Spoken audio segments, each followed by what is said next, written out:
Hello class, this is your teacher Travis Miller.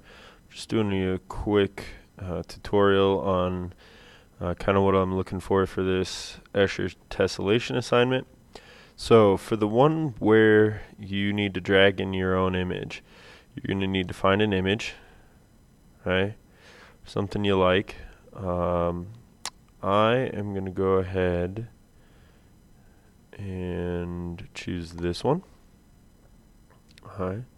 So I need to then go save this link, or I open image in new tab, save the image, Escher flower wasps. It's going to end up in my geometry folder. That works. So once I've done that, I can open up GeoGebra. And I like GeoGebra Classic, but you're free to do what you want. And what I would do, so I'd go ahead and put points out. So I want this image to be, it's a square image, so I'm going to make a square. And I really only need the 3 points. And so when I go ahead and I use my image tool, which is right under that slider tool, I can choose the file. It's in geometry, Escher flower wasp. Okay. So it pops it up at these new points D and E. And what I want to do is I can select these object properties, and in position I can just go ahead and change that to A, B,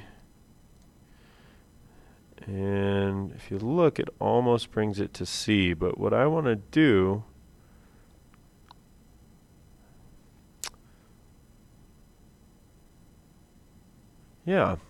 since these circles are here, I don't want to stretch it. I want to keep it the same size. So I'm going to just leave it there.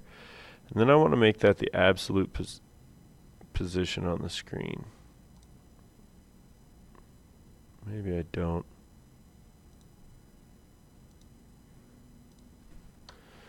Alright, so I'm going to leave it just with A and B. So now, once I have this, I can go ahead and delete my points D and E. And I can go start zooming in on this guy. I want to make circles centered right there. So where's that point? And then I'm gonna, well, let's do another circle.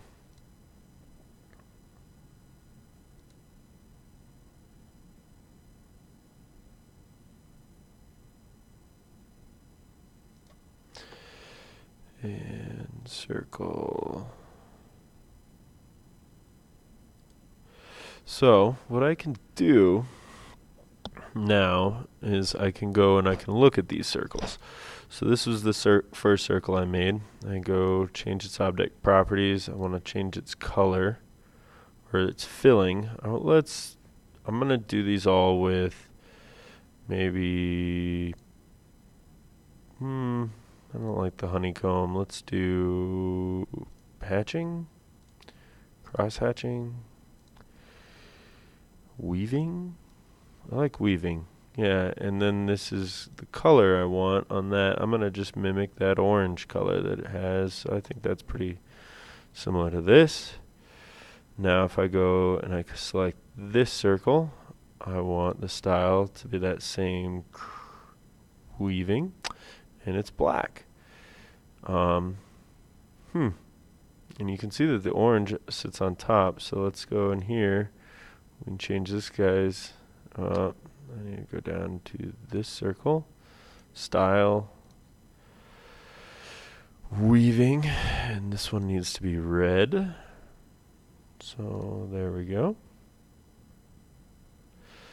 And there's some amount of this is the layering. So if I put this on the 0 layer, this on the 0 layer, that's on the 0 layer.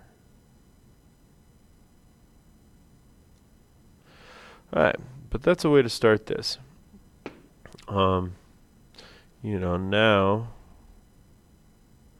and I get away from it, it kind of looks like that. And if you can imagine that I do all of these, and maybe I would be specific about doing all my black first, then doing all my orange, then doing all my red, I would start to get this overlaying pattern. Maybe I want to just start at the bottom, and I start with the black ones on the bottom, and then I move up to the next one up, which looks like the red, and then I go to the orange, and then I'm black, red, orange, and do it like that. And that might get a nice color pattern.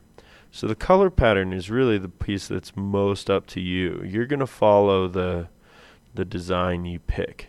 And the whole idea behind this thing is that once you're done, you're going to go ahead and be able to